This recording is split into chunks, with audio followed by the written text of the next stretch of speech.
Jaya Radha Madhava Kunja Bihari.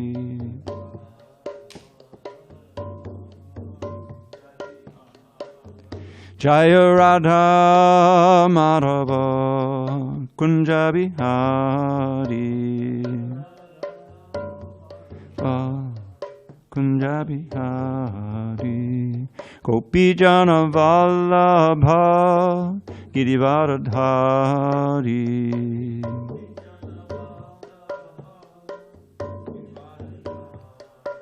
Jai Gopi Jana Vallabha Girivaradhari.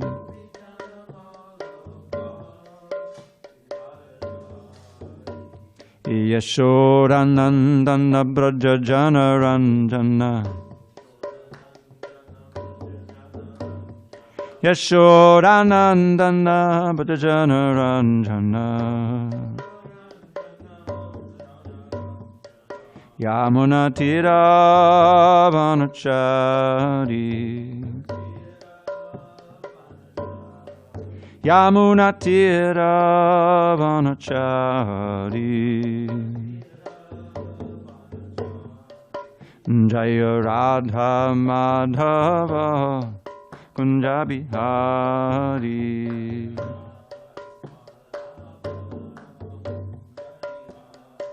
Jaya Radha Madhava Kunja Bihari.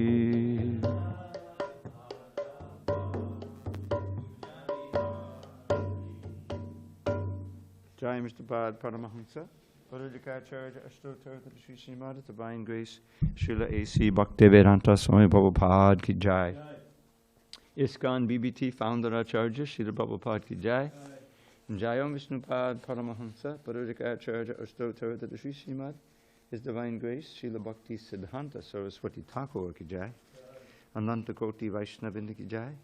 Namacharya Srila Haridas Thakur Ki Jai. Srimad Bhagavad Gita Ki Jai. Samaveda Bhaktivinoda Ki Jai. All glories to the assembled devotees. All glories to the assembled devotees. All glories to the assembled devotees. All glories to Shri Guru and Gauranga. Oh, we asked never to put on the floor the sacred words. No, that's okay. Om Namo Bhagavate Vasudevaya. Om Namo Bhagavate Vasudevaya. Om Namo Bhagavate Vasudevaya.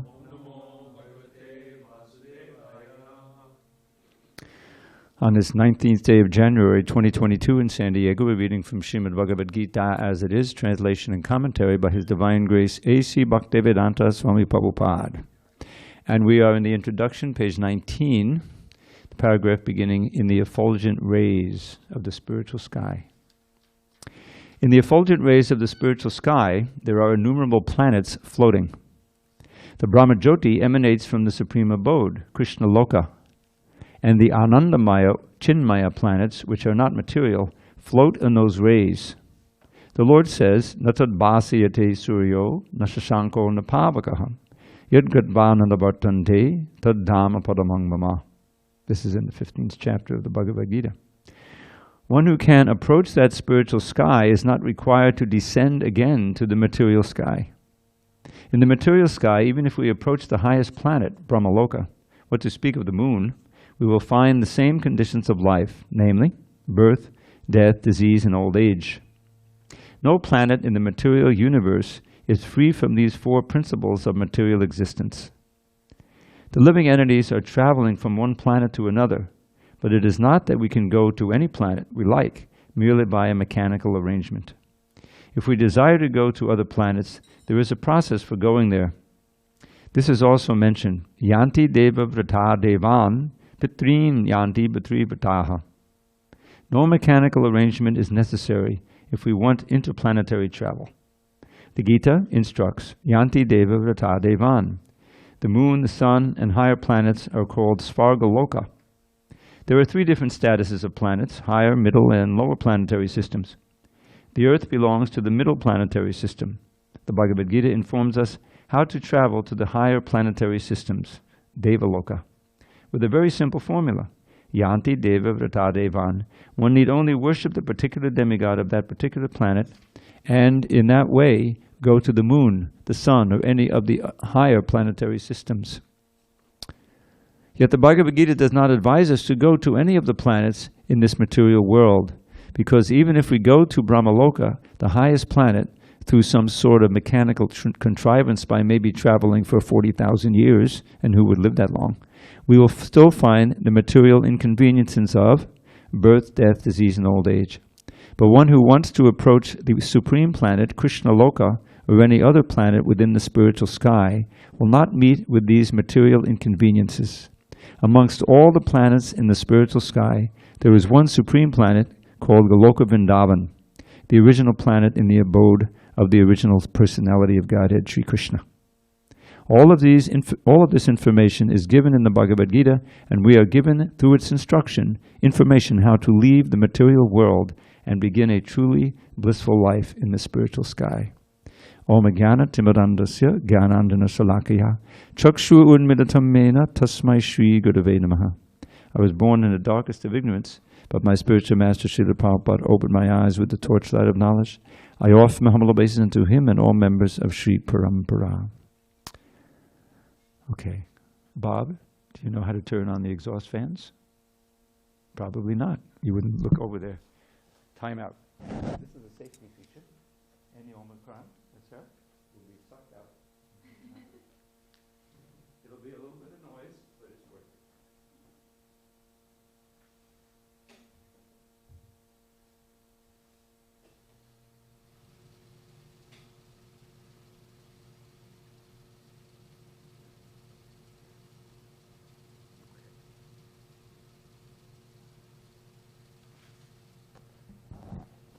Krishna.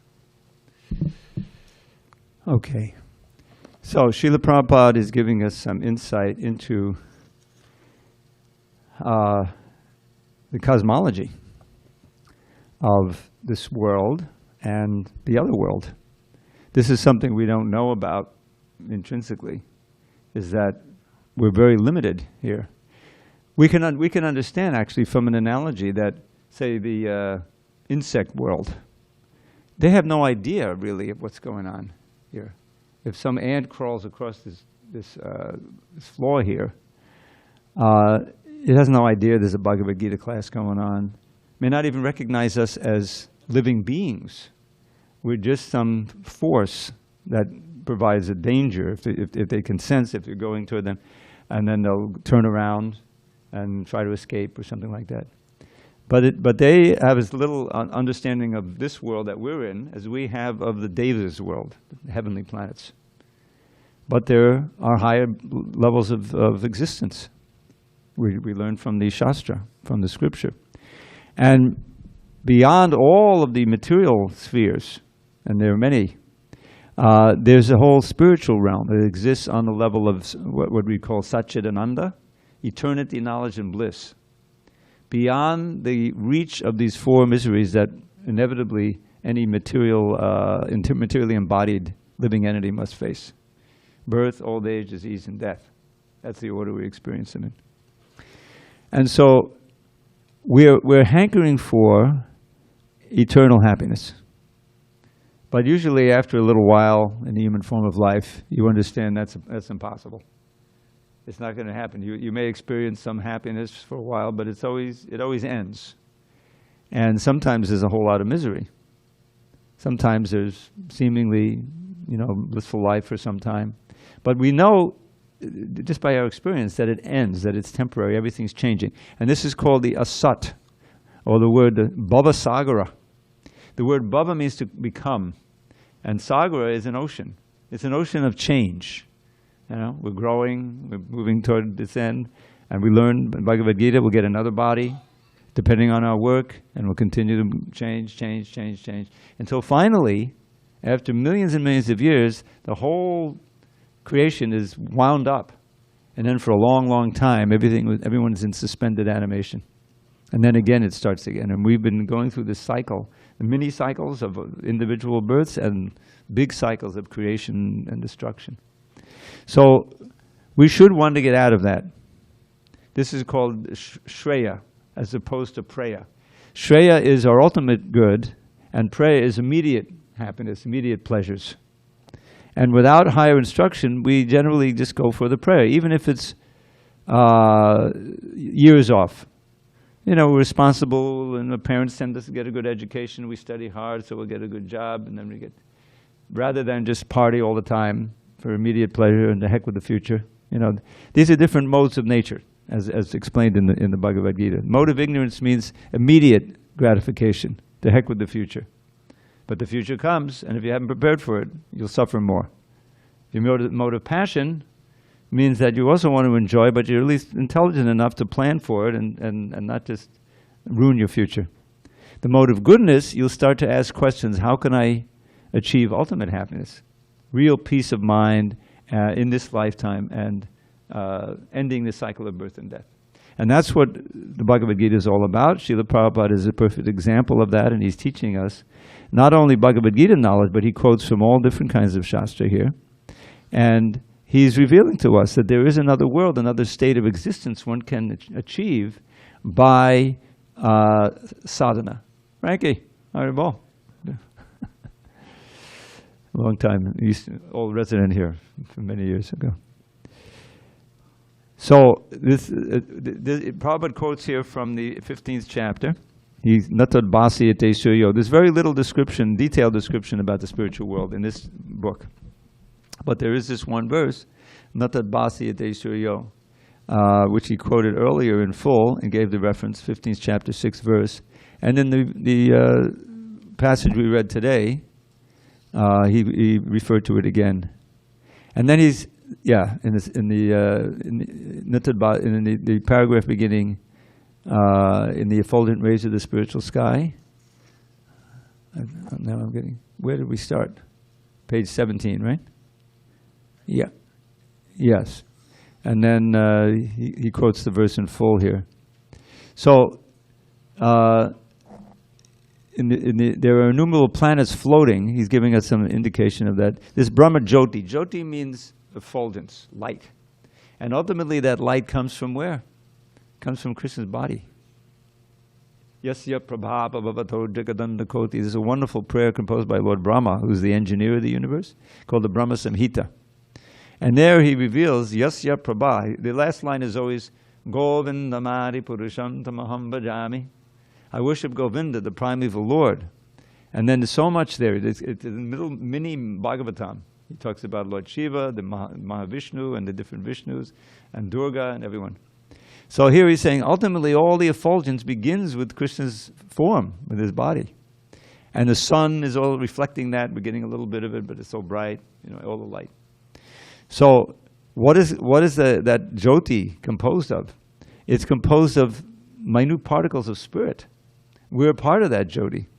We are also particles of spirit. It's all very mysterious. So, therefore, because it's so effulgent, there's no necessity of sunlight, moonlight, fire.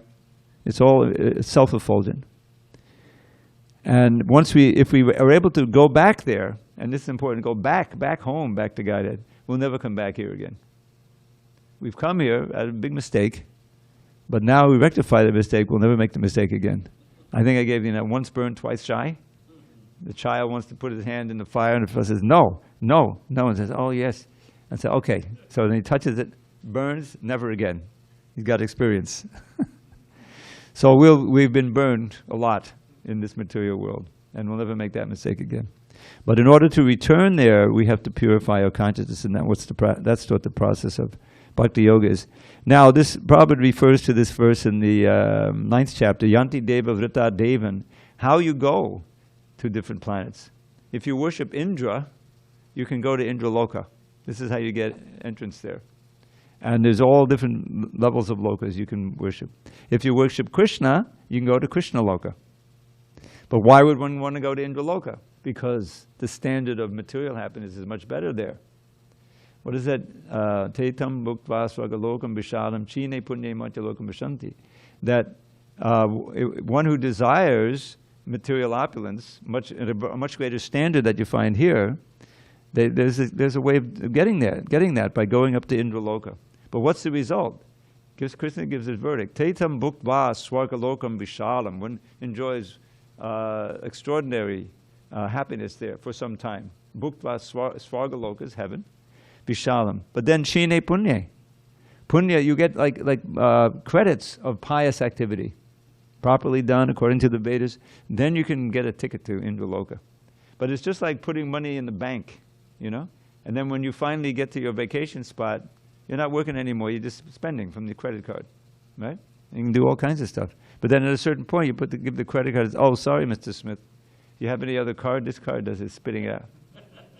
Okay, I got to go back to work. I got to go back to New York or LA, right? Same thing. So your punya is like your credit. And at a certain point, it runs out, and you have to fall down again to this world of birth and death. So the point is, Krishna says, coming and going. Gatagatam kama kama labante. Kama kama. Remember that? I don't know if we discussed it here, but it's coming up again and again. Our eternal enemy in the form of lust. Material desire, self-centered fruit of selfish desire, is what's keeping us here, based on the senses. We've forgotten all about Krishna. We're simply identifying with this body. We don't even recognize we're a soul. But it's all self-centered. But that's limited. It's limited by the body. The body is obviously so limited. So we become frustrated. So let me go to heaven. I'll really enjoy. And you can do it if you perform the right austerities. But again, you have to come down to this world, to birth and death. So the only process is through complete purification and learning to take our pleasure in glorification and serving Krishna. And that's really where the pleasure lies. And it's always there. It doesn't require anything external. It's just your consciousness. The source of it is your own heart. And you're already there, your own consciousness. Just by chanting Hare Krishna. I think I mentioned yesterday about the Goswamis, Rupa Goswami, Sanatana Goswami. They were both very wealthy and influential in the government. And they met Lord Chaitanya, they quit, entirely gave it all up. Rupa Goswami liquidated everything, boatload of gold. You can imagine that was his worth in the present exchange. And gave it all up and just wandered around in Vrindavan with practically, rejected clothes, didn't even have a home, under a tree, begging food, and writing these extraordinary literatures, and always at the highest levels of happiness. What is it? Gopi bhava rasamatabla lahari kallola magno mahur. It's describing the reality. They were swimming and diving in the highest levels of bhakti, of gopi bhava, which is the love of the gopis for Krishna in the highest levels. So we can also taste that if we follow in the footsteps of these great acharyas. Okay, any discussion on these points? Otherwise we'll go on. Go ahead, Prabhu. Got to turn on. So my question was, when Hare Krishna. So when we go to these different planets, do we, right now we're in a body, we have certain preferences, we have a mind, there's, I enjoy in a certain way in this body. Previous lifetimes I might have enjoyed in a different way. So when we go to a heavenly planet, what's the form that we go in? It's another material form. It may be more refined, it certainly lives longer, but it's made of these basic elements. Just like Lord Brahma. He lives for an inconceivably long time. He's also a living entity, very responsible, and our Brahma here will be going back to Godhead. But he has a body made almost entirely of intelligence. That's why he can live so long. Our body is mostly earth and water, right? There's a high percentage of water, lower elements. So any material body is a construction, is some kind of machine with different percentages of the different material elements: earth, water, fire, air, ether, mind, intelligence, and ego. So on these higher planets, they're finer and they're more sturdy. They last longer. Like Indra will live for millions of years, but eventually time runs out. So my follow-up to that is does the identification still remain? Because right now, if I'm in a different body with a different mind, you no longer identify with this body. This body's finished. You start identifying with that body. You know how Indra? Indra's a devotee, right? But he's a very passionate devotee. And he loses his intelligence. That's what this is all about, New Govardhan, right? It's all commemorating the Govardhan Puja incident. So what happened there? Indra, he's very proud. You know, he's in charge of the heavens and the the weather, and so he's the head managing demigod. And so he tends to let that go to his head. And several times in the Bhagavatam, we see he gets into trouble with that. His spiritual master walked in, didn't get off his big throne, and his spiritual master walked out and he said, "Oh my God, what have I done?" And he went out and he tried to find him, he couldn't find him. And then the demons, because there's also higher demonic planets, and they said, "Now's our chance," because they offended their guru, so they're weaker.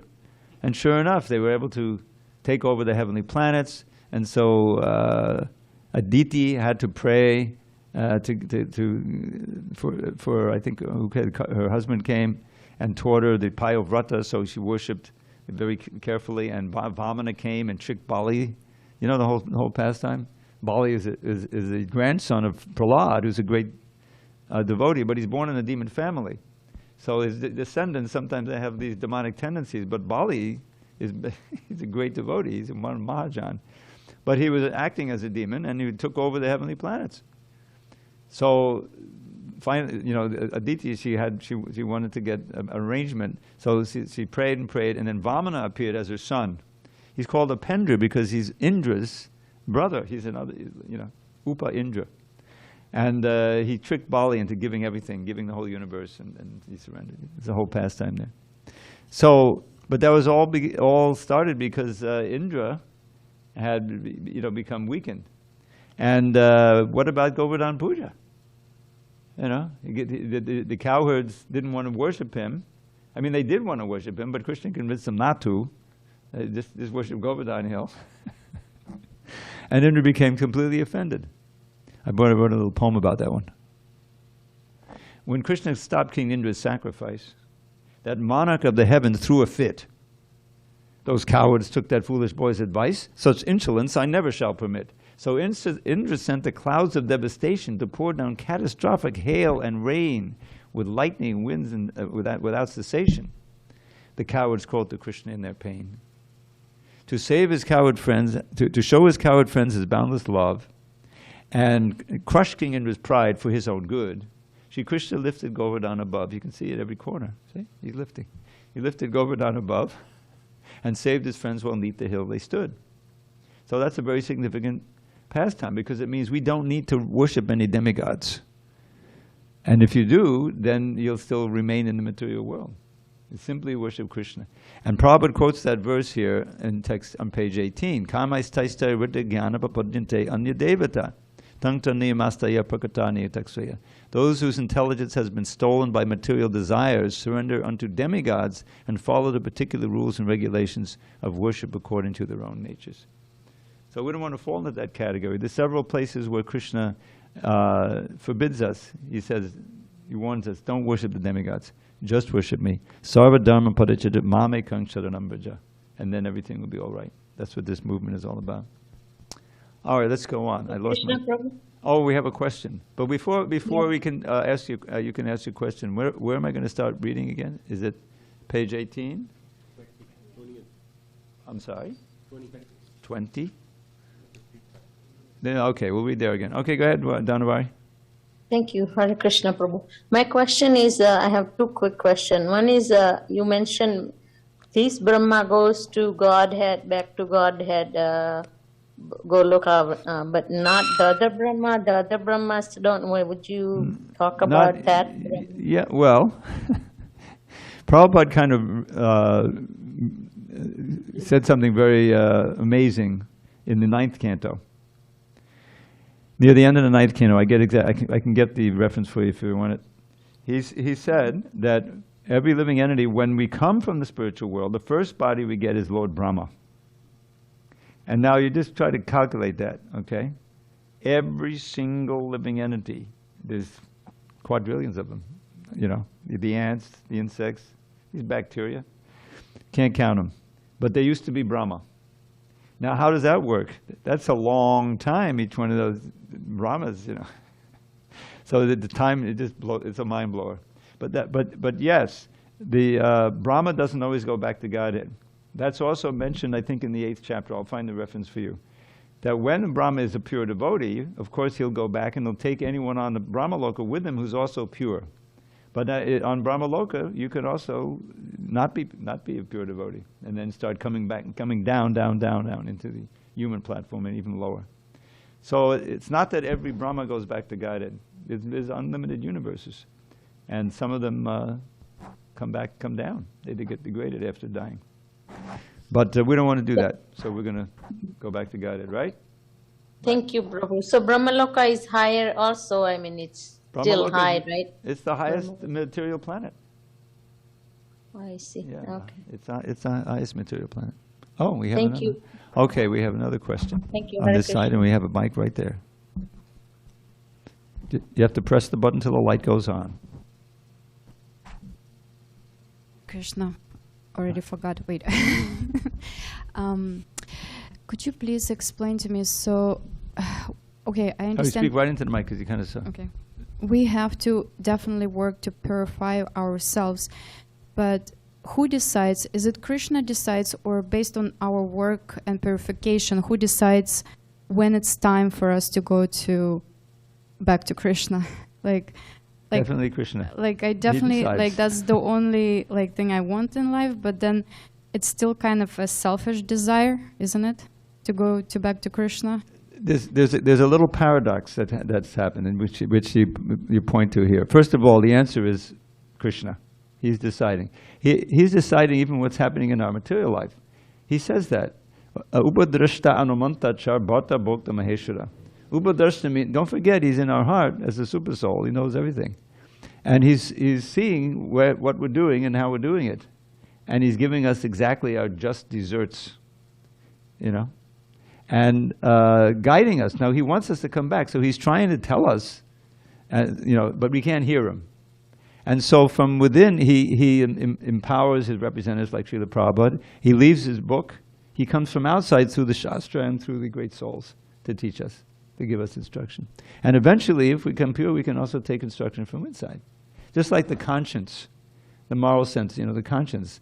That's the super soul speaking. When people don't have a conscience, they're sociopaths, psychopaths, it's very dangerous. They've lost the ability to have any empathy with others. It's buried in the mode of ignorance. Whereas devotees are completely sensitive. There's this phrase, para dukkha dukhi, that you're happy only at others' unhappiness. For yourself, you're happy with just chanting Hare Krishna. But you are unhappy because you see so many people are suffering unnecessarily. And they can be saved. That's why this temple exists. Because Srila Prabhupada took the trouble to leave India at an elderly age, when no one would, he was nicely situated in Vrindavan, retired. But he had the order from a spiritual master. He had the mission to try to spread Krishna consciousness. At 69, he gets on the boat and comes to America. Has 2 heart attacks on the way. All for us. He didn't do it to make money. He didn't need any money. So he sacrificed. Why? Because paradukkha dukkha. He sees the necessity for all of us to have it. And it was a success. There's tens of thousands of devotees all over the world. So the answer is, our passage back to Goloka Vrindavan is entirely in the hands of Krishna. If we have only pure desire to serve and to love Krishna, and we're enjoying that like anything here, then we'll be welcomed back there. You read, there's so many stories of going back to God in the Srimad Bhagavatam. Very dramatic, like Dhruva Maharaj. Sometimes the airplane comes down, Vaikuntha airplane, and takes you back. There's all kinds of ways. So we should be enthralled with that and try to achieve that purity. I always think, well, okay, I'm being so conditioned, it's very difficult in one lifetime, but we've been doing it for millions of lifetimes. We have to start having a much broader view of our life, that this life we're in now is a very short chapter in a very long book, and we shouldn't be just hung up. What's happening there? Be hung up on what's happening in this lifetime. We should make use of every second we can that we have here, but we should take the broader view of what life is. Nobody dies. I have this little poem I wrote, little ditty. Some of you haven't heard it. You heard it about 10 times probably. Everybody dies. Nobody dies. Wake up and open your eyes. You're not that body, you're a pure spirit soul. Chant the holy name and attain life's goal. It's all in there. All right, we should go on. Let's see. Where was I? Page 20, in the 15th chapter. Oh, in the 15th chapter of the Bhagavad Gita, the real picture of the material world is given. It is said there, Urdvamulam adakshakam ashvatam prahar abhyayam. Chandangsi yasya parnani yastam veda savedavit. Here the material world is described as a tree whose roots are upwards and branches are below. We have experience of a tree whose roots are upward. If one stands on the bank of a river or any reservoir of water, he can see that the trees reflected in the water are upside down. The branches go downward and the roots upward. Similarly, this material world is a reflection of the spiritual world. The material world is but a shadow of the reality. In the shadow or reflection, there is no reality or substantiality, but from the shadow we can understand that there are substance and reality. There are substance and reality. In the desert, there is no water, but the mirage suggests that there is such a thing as water. In the material world, there is no water, there is no happiness, but the real water of the actual happiness is there in the spiritual world. The Lord suggests that we attain the spiritual world in the following manner. Bhagavad Gita 15.5. This is the formula for surrender. Nirmana moha jitasanga dosha adhyatma nitya vinavritta kamaha dvanvaya vimukta sukadukka sangha gacchantya mudha padamavyayam tat.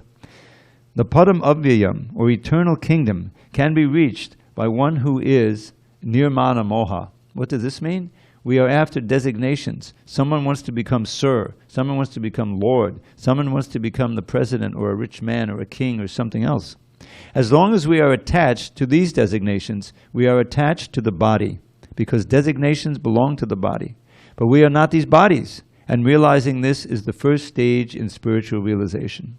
We are associated with the three modes of material nature, but we must become detached through devotional service to the Lord. If we are not attached to devotional service to the Lord, then we cannot become detached from the modes of material nature. Designations and attachments are due to our lust and desire, our wanting to lord it over the material and nature. As long as we do not give up this propensity of lording it over material nature, there is no possibility of returning to the kingdom of the Supreme, the Sanatan Dhamma. Dhamma is an abode, eternal abode. That eternal kingdom, which is never destroyed, can be approached by one who is not bewildered by the attractions of false material enjoyments, who is situated in the service of the Supreme Lord. One so situated can easily approach that supreme abode. And Prabhupada continues to speak about that place. Elsewhere in the Gita 8.21 it is stated, Avyakto chada ityuktas tamahu padamam gatim yam prapinana bhartante tadhama padamang mama. Avyakta means unmanifested. Not even all of the material world is manifested before us. Our senses are so imperfect that we cannot even see all of the stars within the material universe. In the Vedic literature, we can receive much information about all the planets, and we can believe it or not believe it. All of the important planets are described in the Vedic literatures, especially Srimad Bhagavatam. And the spiritual world, which is beyond this material sky, is described as avyakta, unmanifested. Basically it means invisible. One should desire and hanker after that supreme kingdom, for when one attains that kingdom, he does not have to return to this material world. So, I can understand how this can sound pretty far-fetched. Because, if we look at things through the lens of our ordinary experience, or what we've experienced till now, we say, well, this seems like some movie I once saw. It's not real, right? But the whole point here is that Srila Prabhupada is coming in a line of greatly realized souls. It's not just his book. It's not that he made all this up. He's repeating what was spoken by other realized souls who have seen this with pure vision. It's just like, I like to give the example of art, because I grew up near New York City, and I would go into the museums when I was a kid, and gradually I began to know, yeah, that's a Picasso, and that's a Rembrandt, and this and that, because there's really nice museums there. But I really didn't know what I was looking at, any of the background of the painting, or the different styles, whatever, But when my parents bought me these books that were all about the different ages, the different development of different styles and what they meant and everything like that. And so gradually, when I would see the paintings, I would know more. Oh yeah, this is Rembrandt's period, this period, and he's got these things going on, and this, like, you know. In other words, I was seeing with the eyes of knowledge, and it was a different experience. We see the same thing here. These paintings were all done by devotees, you know, that you see on the wall. Of course, these are reproductions. There's one original painting in here, and I'm sure you don't know what it is. There's no way of guessing. You might know because I told you. This one back behind me of Lord Chaitanya and Lord Nityananda dancing, that's actually painted. It's real. The others are, you know, nice photographs. But someone walks in here for the first time and they have no idea what's going on in the paintings. You know, they see a nice man and a woman, green, looks kind of greenish in the eye. What is going on there? And what are these, you know, who's that in the middle? In other words, they don't see with the eyes of knowledge. But a devotee sees that. Prabhupada would actually enter into these paintings, even the crude paintings when they first started. He would call them windows to the spiritual world. Because he's completely attuned. He knows the reality. He's seeing it within himself all the time. And then he's actually experiencing so much more by seeing that painting, because he's attuned to it, you see. So, similarly, many of these things, it seems like far-fetched. In fact, Krishna says right in the second chapter, the very existence of the soul seems far-fetched.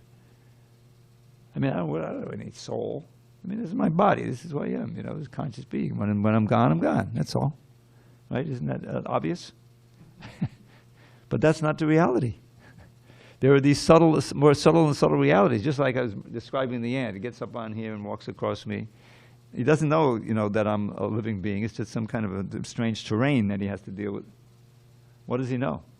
So similarly, we're like the ant in reference to these different universes, levels, states of consciousness, all of this. But Krishna consciousness, especially the chanting of the holy name, if you can just suspend your disbelief long enough to chant with some attention and receptivity, you're going to experience some of that spiritual power.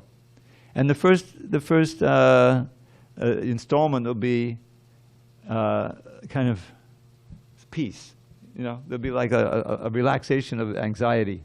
The more you can absorb yourself in the holy name. And if you get serious, you chanted all morning, didn't you, on beats? Yeah.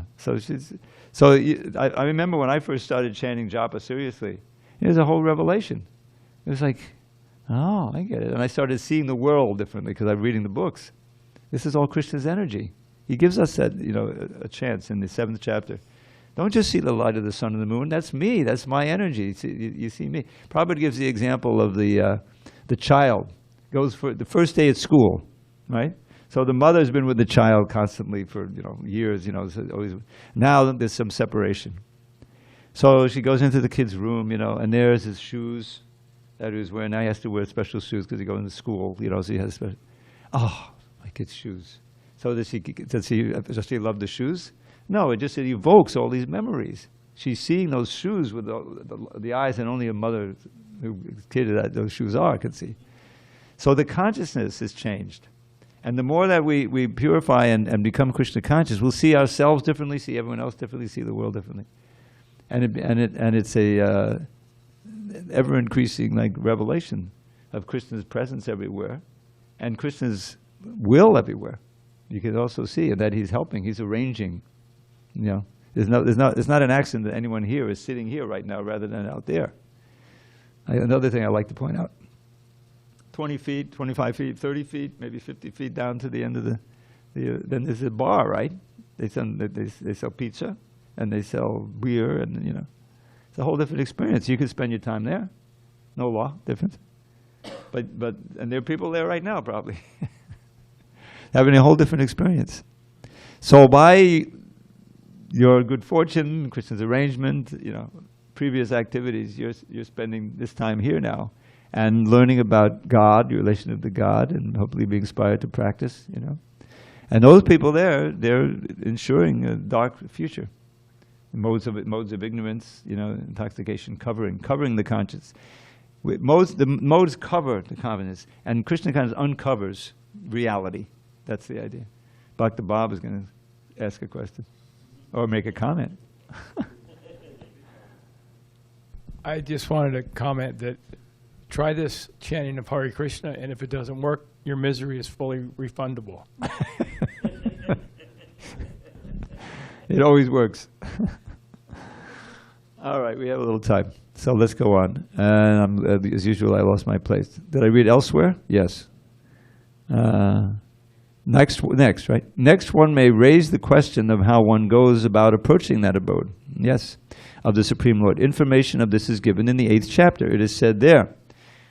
I'm going to chant one line at a time. Those who can chant, repeat, because we're not getting enough chanting here. Antakale chamameva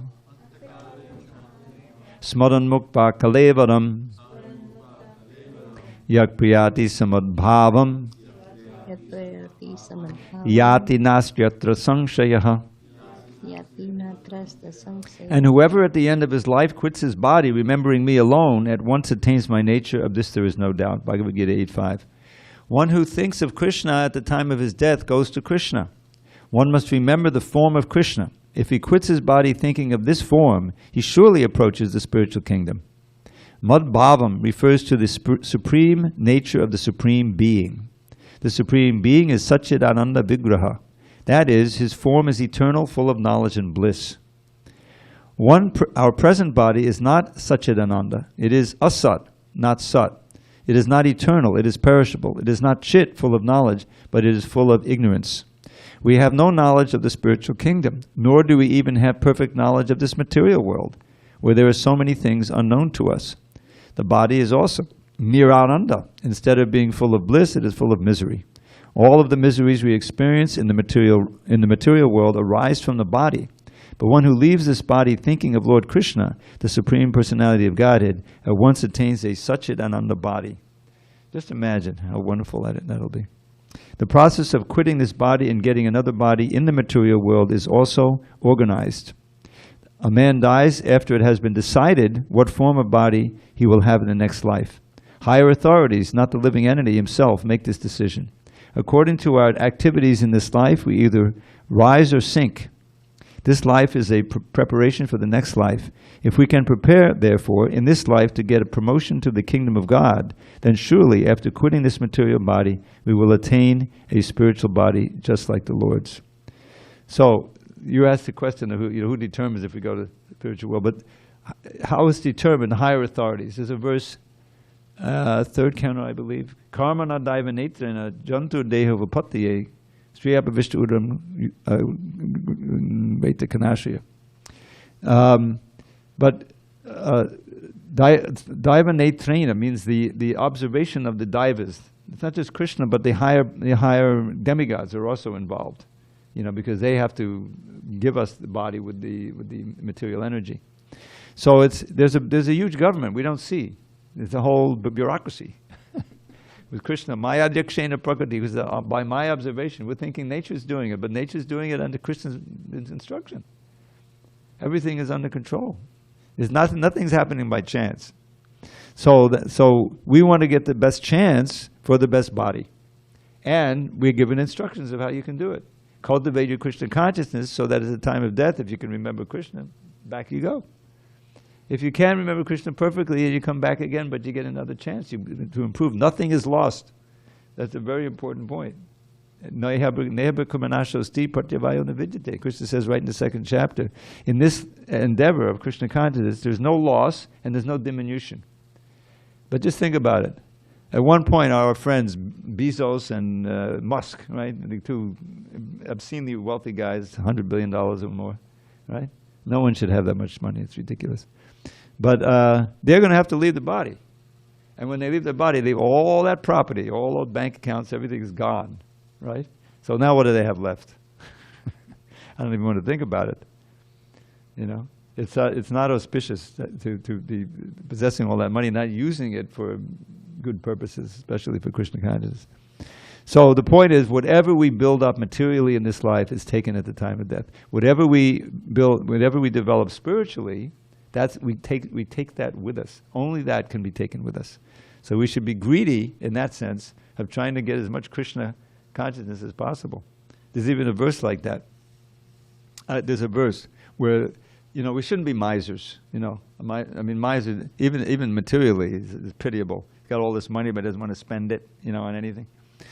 But here's a prayer to become a miser. Vichayani vichadyani punak punak kripanasya dhanani tvannamani bhavantu naha. This verse from the Padyavali, this collection of verses compiled by Rupa Goswami, literally. And it says, it goes like this: compelled to constantly collect and count his precious hoard, the miser contemplates his wealth with avaricious aims. Avaricious means greedy. Please bless me to become a miser. Please bless me to become a miser who's compelled, O Lord, to constantly collect and count and contemplate your names. You see? On the beads, you're counting, right? And we're supposed to be contemplating. So this kind of greed is good. There used to be a slogan like that. Material greed is not good in any sense. But greed for Krishna is good and it's necessary. There's a verse written by Ramananda Roy, a great associate of Lord Chaitanya, where he says, Krishna bhakti rasa bhavitamati kriyatam jadikutopi labhyate. Tatra laulyam abhimulyam ekalam janma koti sukatayana labhyate. So Krishna bhakti rasa bhavitamati literally is the source of the phrase Krishna consciousness. Because Krishna bhakti rasa, the mellows or the experience of serving Krishna and having a loving relationship with Krishna, that's Krishna bhakti rasa. Bhavitamati, with the mind absorbed in the mellows of Krishna consciousness, relation with Krishna. That we should covet like anything. You see? We should buy it in the marketplace if we can. But what's the price? Your greed for it. You have to want it. That's the problem. First we don't know about it, and then if we know about it, we don't want it. Who wants that? Give me something. Because we're completely materially focused. So developing that desire to Krishna, for chanting Hare Krishna, serving Krishna, being Krishna conscious, which will of course result in you remembering Krishna when you leave the body and going back again. That's what Krishna consciousness is. And the more you can do that, the more you find yourself in bliss. Satchit Ananda. That's where the Ananda is. Yes, quick, Chris, go ahead. Thank you, Prabhu. A couple of questions, but they're all interconnected. So, why we are all born in Kali Yuga, and were we also born in Satyug, Dwapar Yuga, and Treta Yuga before, or did we do some? Well, it's possible some of us, this is our first go around. We just fell from the spiritual world, but I doubt it, because we're supposed to be Brahma. So yeah, we've been around for a long time. That means we were here in previous yugas. But we didn't make enough progress. We wanted to hang around, and so the yugas changed, and we're still here. Yeah, because the reason I was asking that question, probably it was easier in all those yugas, to maybe for other people, but very few people in Kali Yuga, they feel some connection and they want to understand more about it. You know what I mean? Yes, the Satya Yuga is described. Everyone was Brahminical.